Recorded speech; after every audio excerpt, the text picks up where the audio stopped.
It was some crazy work, and just with him and Devin working, it was crazy entertaining work at that particular time. Chrissy White.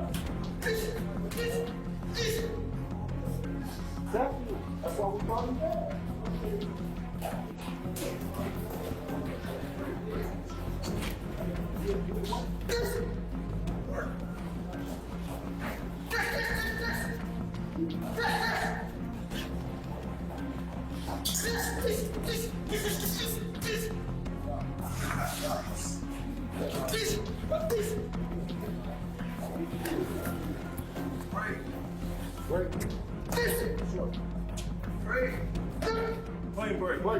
I'm that good.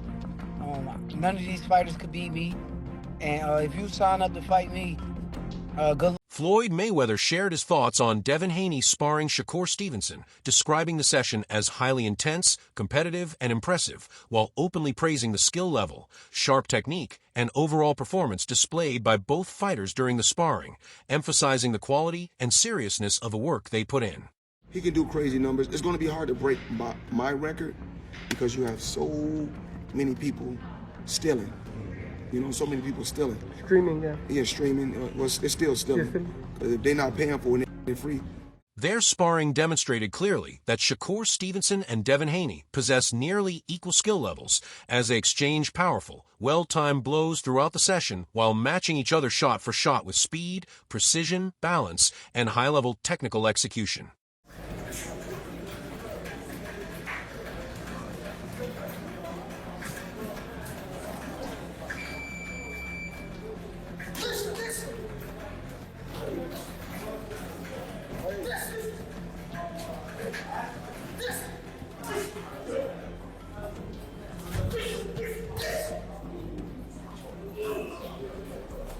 Floyd Mayweather got heated during his exchange with Bill Haney, stating bluntly that his son Devin is only strong and dominant inside the gym environment and has not consistently shown that same level of strength, power, or authority once it truly matters inside the ring during actual fights.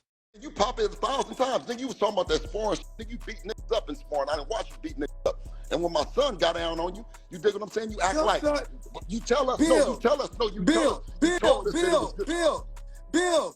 If your son is undefeated in the gym, congratulations. Congratulations that you got an undefeated fighter. Shakur says he is completely confident in his abilities, openly claiming that none of these fighters are capable of defeating him inside the ring, while also making it clear that anyone who wants the challenge is more than welcome to step up and try.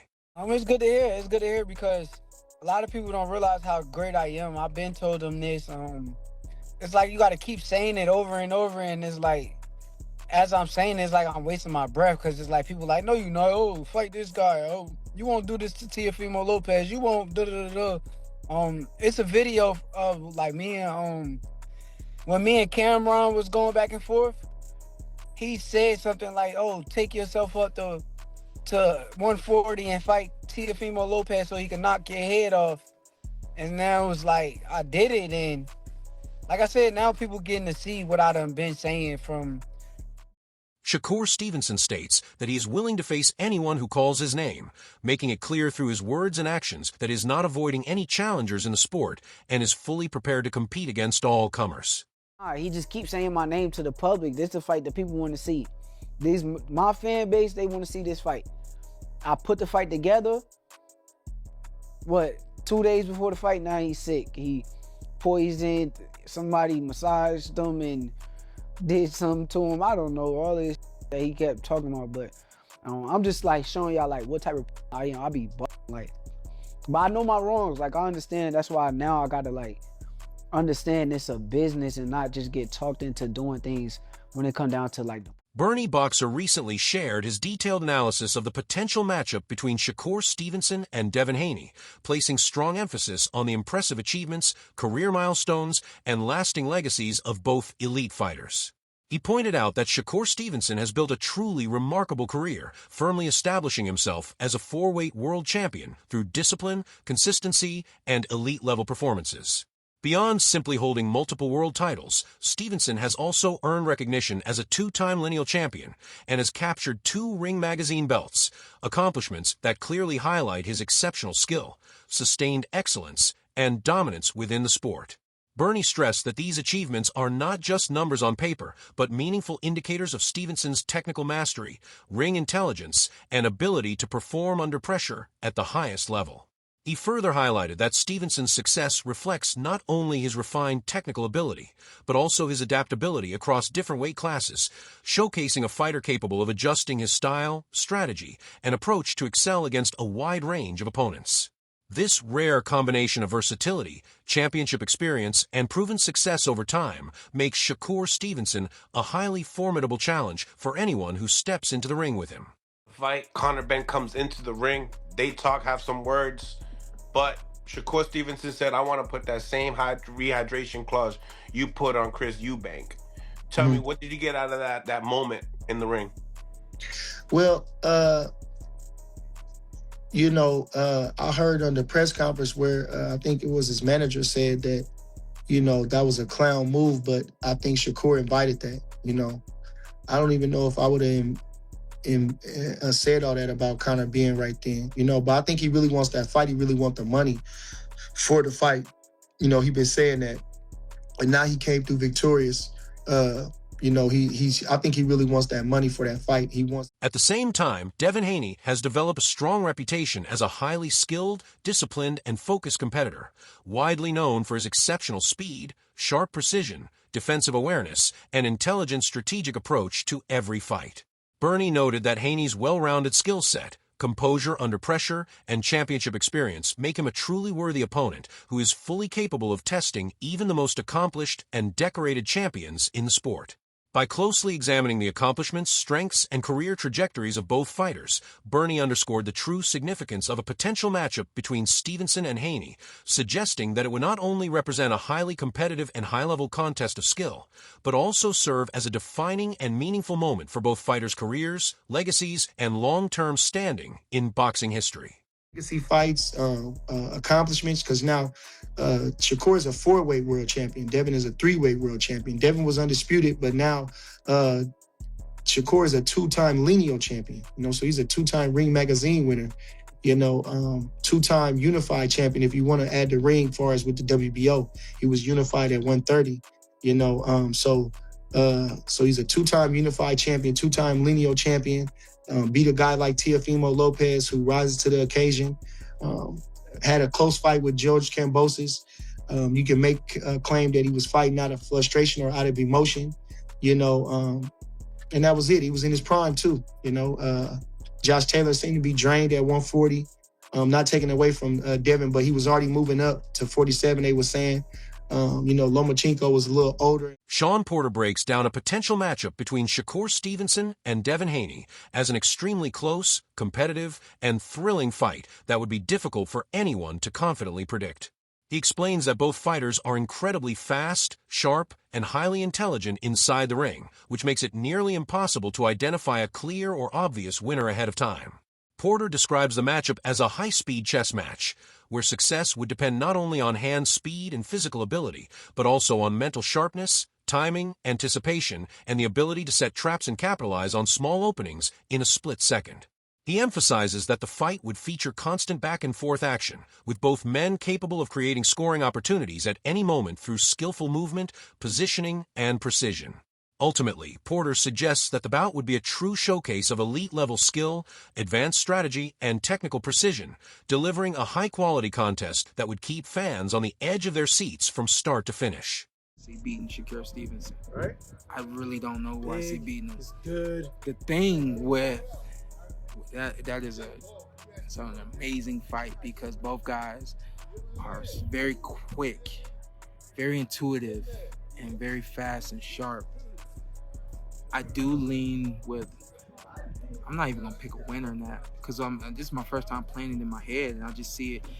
It's just so back and forth, and it's that fast chess that we always talk about, and it's that fast chess, which it's gonna be slick.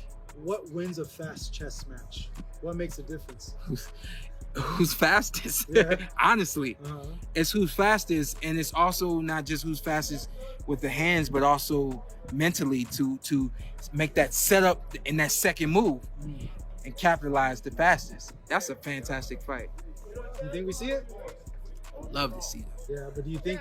I think so. I think we get it at maybe 140. I'm not rushing that fight, and I don't think we get it at 140. I think if we get it at 135. Yeah. Yeah, I don't think Shakur. Maybe Shakur's got, I don't know, maybe a couple fights, if not less than that, at 130. And then I think a blessing for us will be Shakur going after fighters, not going after belts, not going after a championship title, but going after belts, or excuse me, going after fighters. If he decides to go after fighters because it's getting him everything that he really did. Dan Rafael analyzed Shakur Stevenson's performance with a strong focus on his technical excellence and overall dominance throughout the fight, noting that from the very beginning it was obvious Shakur was in control of nearly every aspect of the contest. While some observers expected a highly competitive matchup with closely contested rounds, Rafael pointed out that the fight instead became decisively one-sided, with Shakur consistently outperforming his opponent from round to round. His offensive execution, defensive awareness, footwork, movement, and intelligent use of the jab were all exceptional, combining to showcase a complete and polished skill set. This level of control and precision demonstrated a mastery that left little doubt about the outcome, clearly separating Shakur from his opponent and reinforcing his status as one of the most technically gifted fighters in the sport. In my mind, I always felt like Shakur was going to win, and it was going to probably be a pretty comprehensive decision. But in my mind, I'm thinking it's going to be, maybe it'll be 8-4, maybe it'll be 9-3, maybe the rounds will be somewhat competitive, but Shakur will win them because he's, as I said at the time, I felt like in every department he was probably a little better than Teofimo, except maybe for the pure punching power. But I thought that was negated because I don't think that either one of them is a big puncher at 140 pounds. But it turned out that the rounds weren't even competitive. So, you can have a fight where the score could be, that wide, but you look at each individual segment of the fight and you're like, okay, there was competition. This wasn't like that. This was Shakur easy. Rafael emphasized that Shakur Stevenson's composure in the ring was truly remarkable, noting that even during moments when his opponent appeared to rally or gain momentum, Shakur maintained full control by using precise, well-timed punches and intelligent positioning to consistently stay ahead. Rafael also observed that conventional assumptions about punching power were often misleading, as Stevenson effectively neutralized any real threat, landing clean, telling shots while preventing his opponent from establishing any meaningful offense or creating a defensive fence. The analysis highlighted Stevenson's rare ability to dominate a fight without relying on raw power, instead combining impeccable timing, pinpoint accuracy, and high-level ring IQ to command the action and dictate the pace. Rafael concluded that Shakur's performance was far more than just a victory. It was a definitive statement showcasing his technical skill, thorough preparation, and strategic mastery, firmly reinforcing his status as one of the most technically accomplished and intelligent fighters in the division today. It wasn't even close. There was never a moment other than that 1 or 2 rounds where you had to even think about who was the winner, because it's so very clear that Shakur was doing it on offense, doing it on defense, with movement, with his jab was spectacular. He actually, to me, the conventional wisdom is he's the bigger puncher, Teofimo, than Shakur. No, he wasn't. Teofimo never landed a telling shot the whole freaking fight, and he never had shown any kind of serious punching power at 140 since he arrived in the division, other than the first bout in the division where he scored a knockout over a journeyman opponent. The way I watched it, I was just like, not in awe, but when you're watching something and go, I think the consensus was that Shakur would outbox, and I think people get confused when we say to outbox the opponent. People associate with back foot move. No. Said Oladipo analyzed where Shakur Stevenson currently stands in the boxing world, highlighting both his high-profile status and the challenges he faces with sanctioning bodies. Stevenson has firmly positioned himself as one of the biggest names in the sport, demonstrating the ability to move up across weight classes while also planning a return to 135 pounds. This combination of flexibility, ambition, and confidence places significant pressure on organizations like the WBC, which are simultaneously navigating their own internal conflicts and managing relationships with other major figures in boxing, making Stevenson's career path both influential and strategically important in the current landscape. Shakur Stevenson blast WBC and responds to being stripped of a 135-pound title. This is a bit wild. It's a bit wild. And the reason it's a bit wild, so many different reasons actually, but one of the biggest reasons is that Shakur has always said, I want to go up to fight Tio, but I want to come back down to 135. So basically, he's almost telling the WBC, let me go up there, I will come back down. And with what the WBC are going through right now, and this battle with Zuffa, where, you know, they've got some real big players and power over there, and they're saying F the belts, and WBC are fighting, saying no, the belts mean stuff. The last thing you want to do is have a public spat, a public back and forth with one of the biggest names in boxing right now.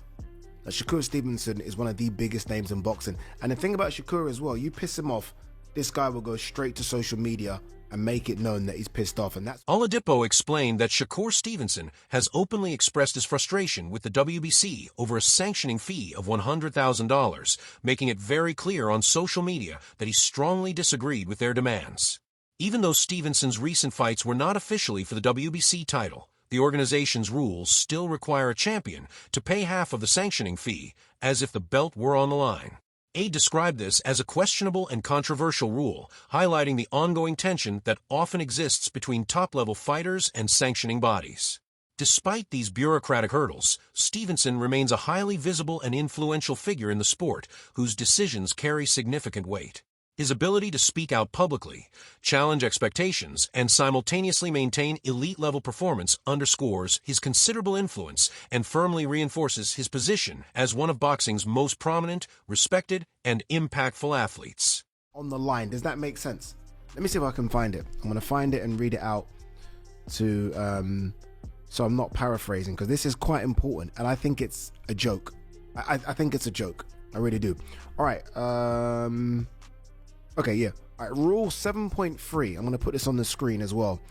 It says, in the event that a WBC champion competes in any belt in which his WBC title is not at stake, the champion is obligated to pay the WBC 50% of the WB sanctioning fee payable as if the belt were a title defense.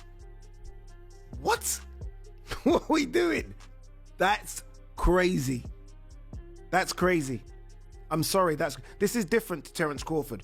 A lot of you kind of didn't agree with my take on Crawford saying F the WB. Analysts believe that the repeated delays surrounding the Shakur Stevenson versus Devin Haney fight suggest that Shakur might be intentionally avoiding the matchup. Every time negotiations appear to make progress, unexpected obstacles consistently arise, preventing the fight from being finalized and moving forward as planned. These ongoing setbacks have fueled widespread speculation that Stevenson may be hesitant to face Haney inside the ring. Despite the high demand from fans, media, and the broader boxing community, observers argue that while both fighters are exceptionally skilled, evenly matched, and capable of delivering an electrifying contest, Shakur's apparent reluctance to fully commit has created frustration, doubt, and skepticism, leaving many to question whether the fight will take place in the near future or continue to be postponed indefinitely. I'm probably gonna get a lot of hate for this, but like Shakur is literally fearing Devin Haney, because like every time like you go on a Shakur interview and every time he's mentioned to fight Devin Haney, like let's talk about the first time. Like the first time that Shakur was asked to fight Devin, like basically Shakur was just like, well, I think it was Cigar Talk, like he was on an interview with Cigar Talk, like basically the first time they asked him like, oh, would you fight Devin Haney? And Shakur was like, yeah, I would love to fight Devin, but I'm not moving up to 147. And he basically said that Devin Haney would have to move back down to 140, which we all know Devin is not moving back down to 140 and definitely ain't going back to 135, because he was just killing himself to make the lower weight classes that he was at. Like 135, like he was extremely killing himself. Like look at him in the George Kambosos fight. Like the Ryan Garcia fight, his second fight at 140, he didn't look the best. He looked pretty drained, but he didn't look as drained like as he did against Kambosos, because he was killing himself a lot to make 135. But Shakur just doesn't want Devin to be at his best.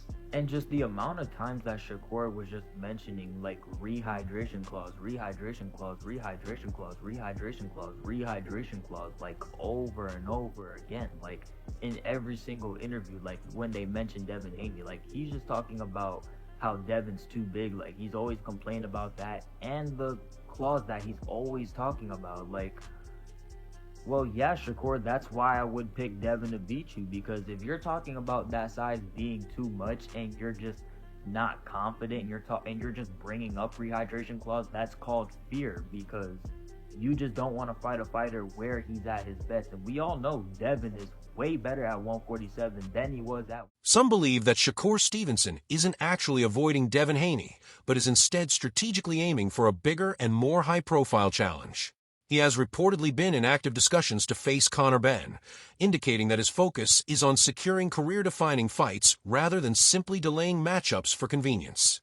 This approach suggests that Stevenson prioritizes opportunities that could significantly elevate his legacy over immediate bouts, a strategy that continues to fuel debate, discussion, and speculation among fans, analysts, and the boxing community at large. This Shakur and the Conor Benn thing. Shakur's been getting a lot of flack because fans feel like that Shakur is ducking Devin Haney. How do I feel about Shakur ducking Devin Haney? I don't think it's true. I don't think it's a thing. Shakur said he's going to go up, put a rehydration clause on the man to fight him. Is Devin Haney going to take a rehydration clause to fight? If not, I don't think so. So why are we even having the debate about him fighting Devin? It's not like he's fighting a champion to get a random accolade like a belt or something, you know? So it's really irrelevant to even bring up why Shakur is not fighting Devin. He's fighting Conor Benn because he feels like he needs to fight Conor Benn because he disrespected him or whatever the case may be. It's really nothing to it. Fans are trying to put Devin and Shakur against each other. I would love to see the fight, but it's whatever. By 2026, one of the most intriguing and highly anticipated fights in boxing could very well be Keshin Davis versus Devin Haney, as tension has been steadily building for years between Davis, his brothers, and Haney, fueled by past verbal exchanges, competitive rivalries, and personal stakes. In the 147-pound division, many observers believe that a matchup between Davis and Haney could generate more excitement, attention, and fan engagement than other potential fights, even those involving notable names like Mario Barrios. Davis, already a proven champion at 135 pounds, brings a combination of refined skill, in-ring experience, and championship pedigree, while Haney continues to firmly establish himself as one of the division's top talents with speed, precision, and athleticism. The combination of youth, hunger, and competitive drive on both sides promises a compelling and action-packed contest that could captivate fans from start to finish. Promoters recognize the strong potential for a major event, with the clash offering high stakes, engaging storylines, and contrasting fighting styles that make the bout especially intriguing. For fans, this fight represents far more than just championship titles. It is an opportunity to witness two rising stars compete at the highest level, generating anticipation, drama, and unforgettable moments that could leave a lasting mark on the sport and its history. Keyshawn Davis brothers, and Devin the Dream Haney. I believe in the 147-pound division that a Keyshawn Davis versus Devin Haney will be just as interesting, just as lucrative than any of those fights that we mentioned. A potential fight with Rolly Romero, potential fight with Devin Haney and Crocker. I think Keyshawn Davis and Devin Haney will be a way better fight than that. Mario Barrios, I think that Keyshawn Davis and Devin Haney promo will be way better than the Mario Barrios and Devin Haney. And of course, those are unification bouts, but we also in the landscape of boxing in which belts don't matter as much. It don't matter as much. It matters, but it don't matter as much. Keyshawn Davis was already a champion in the 135-pound division, and where he performed very, very well, because of course the performances that Keyshawn Davis has is really more entertaining than the performance that Shakur Stevenson had. We were talking about Shakur Stevenson and Tank in the 135-pound division, but as Keyshawn kept emerging, he was already a conversation of Shakur, Keyshawn, and Davis, Keyshawn. Of course, we got Andy Cruz. They're going to be facing Muradaya on the 24th, but look like that fight is not gonna happen. The primary fight for Keyshawn Davis now, in my opinion, is Devin the Dream Haney in 147 because that's his plan. The primary fight for a Devin Haney, in all actuality, should be now a Keyshawn Davis. If Keyshawn Davis is willing to fight you and they call in and Devin Haney and Bill Haney, shout out to Bill Haney, he's done a wonderful job as a manager, is saying that they Debo, well, Keyshawn Davis is Craig, and Keyshawn Davis is running towards. Shakur Stevenson backed Floyd Mayweather's criticism of Devin Haney, demonstrating that he isn't afraid to address the drama, controversies, and disputes surrounding unfair fight deals, openly siding with Floyd's perspective on how Haney's approach failed to respect the broader hierarchy and established order within boxing.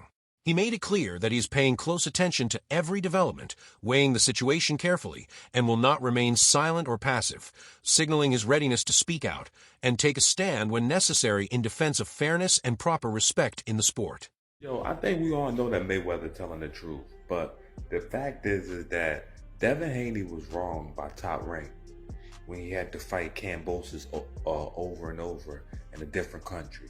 He should never have to fight Kambosos 2 times over and over like that. He was wrong.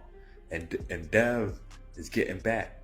He's getting that get back. And a lot of times when fighters is wrong, they take it out on their next opponent, or whoever has to come up, they want them to come up the same way they came up. And whether it was wrong or right, that's the way that they look at it.